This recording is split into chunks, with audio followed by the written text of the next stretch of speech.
Few images from this group. So we were discussing mycobacterial infection.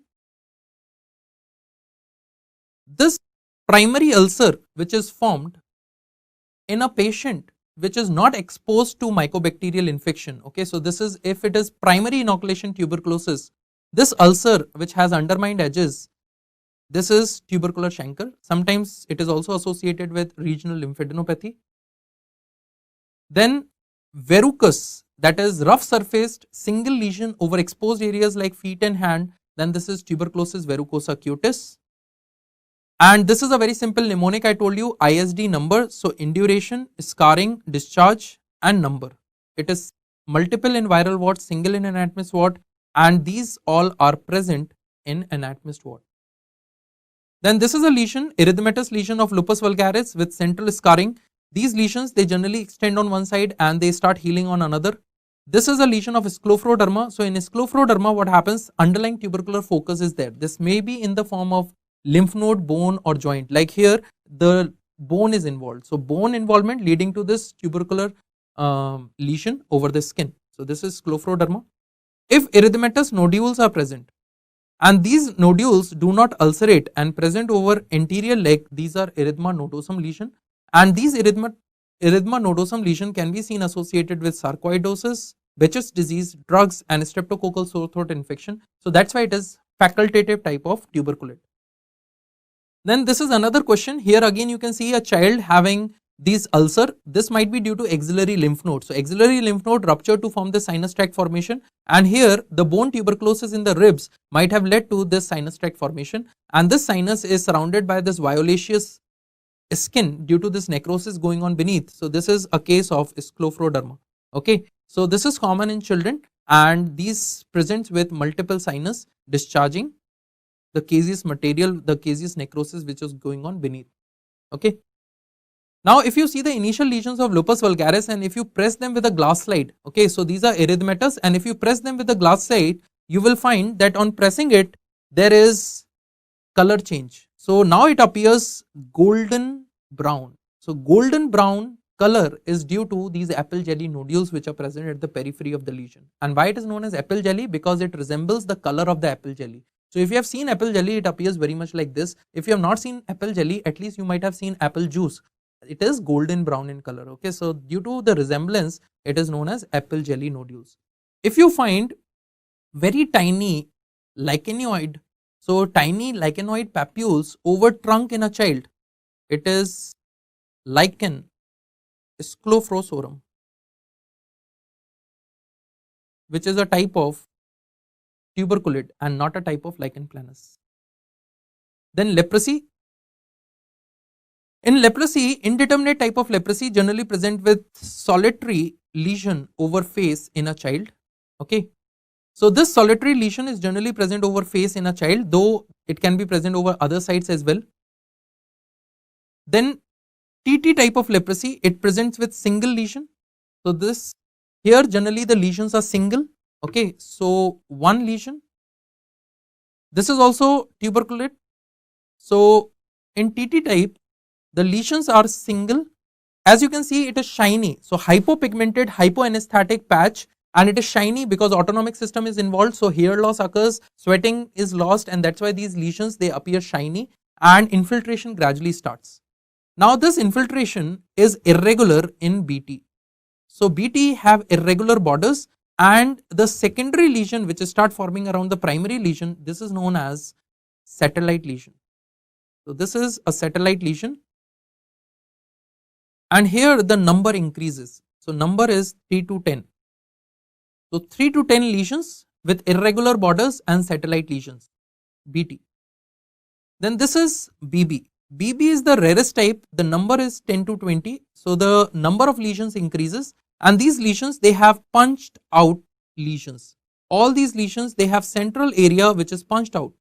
So punched out lesions are seen, and BB, these are the characteristic lesions here, and they are also known as Swiss cheese or inverted saucer. Why inverted saucer? Because if you see this lesion of BB, it is having a depressed center, raised margin which are scalloping outwards, and it is having irregular borders. So since this lesion is having irregular border, it is also known as geographical lesion. So geographical lesions are also seen in BB. Okay, so here the number is 10 to 20. So number is 10 to 20 and they have punched out Swiss cheese or inverted saucer shaped lesion. Why inverted saucer? It appears as if the plate is kept inverted. So depressed center, raised margins which are scalloping outwards, and they have irregular borders. So geographical borders, so geographical lesion like a map. Then this is BL. Okay, so gradually as the change occurs from BB to BL, what happens? These punched out lesions, their number increases and the number of lesions start increasing. So they become more than 20. So more than 20, bilaterally symmetrical, the size has decreased. So they have become smaller in size. So they are bilaterally symmetrical lesions. The size has decreased, but everything here is less than LL. So the number is more but less than LL. Symmetry is more but less than LL. This is LL.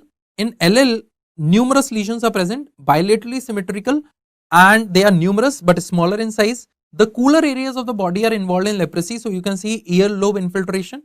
If you examine the face closely, you will find ear helix and ear lobe infiltration. There is saddle nose. There is loss of hair from the lateral side of the eyebrows and the eyelashes. So this is known as madrosis, that is ciliary and supraciliary. So ciliary and supraciliary madrosis and diffuse infiltration of the face. Due to this diffuse infiltration of the face, you will find these rugosities, and due to these rugosities, it gives facies, and this is known as leonine facies. So this is lion-like or leonine facies which is seen in leprosy. So this is leonine facies which is seen in leprosy. Now various nerves are involved which are symmetrical in LL. So bilaterally symmetrical nerve involvement is seen in LL type, and depending on the nerve involvement, there can be different problems which might arise. Like if ulnar nerve is involved, patient can develop claw fingers. Now if ulnar nerve is involved, there is partial clawing of the medial side of the hand. So there is partial claw hand. Then if radial nerve is involved, there is wrist drop. If median nerve is involved, there is loss of apposition, and if both the nerves are involved, that is ulnar as well as median, there is full claw hand. Okay, then lateral popliteal foot drop, posterior tibial there is claw toe, then trigeminal nerve is involved which is lead to this conjunctival sensory loss, and facial nerve lead to leg ophthalmos. So depending on the nerve involvement, different problems might arise. Like you can see this patient here, the patient is having wrist drop. This is due to radial nerve involvement. Here the patient is having foot drop. This is due to lateral popliteal nerve involvement.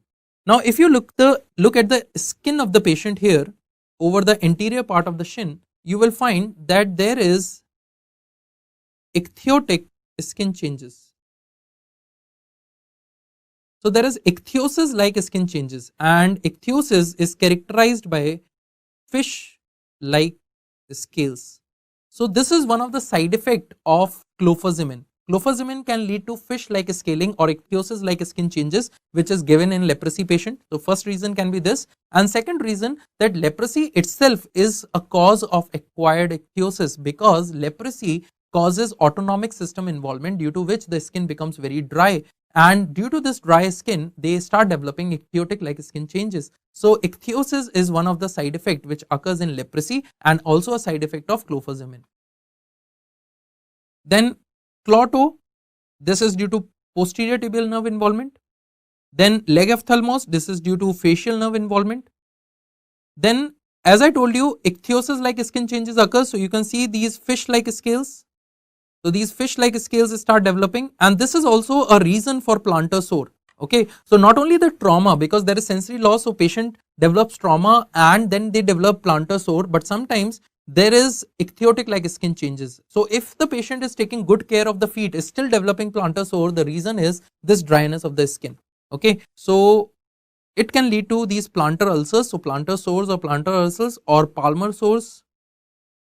Okay, so these are all the deformities which the patient can develop. Now this question was very recently asked in NEET 2018, and this image was given, and in the image they showed a thickened nerve, and the thickened nerve was crossing this muscle, and the muscle was sternocleidomastoid. So this sternocleidomastoid muscle is crossed by greater auricular nerve. So this is thickened greater auricular nerve, which you can see here. So this is thickened greater auricular nerve. As you can see, this nerve is thickened. This is greater auricular nerve. Okay, so this image was given and they asked that which of the following nerve is involved in this patient, and the answer was greater auricular nerve. Okay, so this was a very recent question. Then I told you reaction occurs, and in type 1 lepra reaction the common finding is that these lesions become edematous. Okay, so there is acute exacerbation of the pre-existing lesion. So you can see a lot of edema in these lesions. This is type 1 reaction. Again, these lesions have become, lot of edema has developed, so they have become erythematous and edematous. And in type 2 lepra reaction, what happens, that nodules start developing. So that's why type 2 lepra reaction is also known as ENL reaction. Why ENL reaction? Because here nodules develop, erythema, nodosum, leprosum. So these patients, they have lot of nodules which start developing over their body. Okay, and as I told you that ENL is which type of lepra reaction? It is type 3 hypersensitivity reaction, and type 3 means immune complex mediated. So these immune complexes which are formed, they go and deposit in the skin, and these immune complexes which go and deposit in the skin, they give rise to these nodules. These are known as erythema, nodosum, leprosum. Now this bacteria cannot be easily cultured. So for the culture of this bacteria, we require 9-banded armadillo. So this is 9-banded armadillo. You can see the 9 bands. Okay, so this is 9-banded armadillo which is used for culture of Mycobacterium leprae. This bacteria can also be cultured in foot pad of mice. Okay, so this is 9-banded armadillo. And I told you that multiple nodules start developing over normal appearing skin. This is seen in histoid leprosy. So in histoid leprosy, multiple nodules develop over normal appearing skin. Okay, this is generally seen after dapsone monotherapy. So this is a case of histoid leprosy.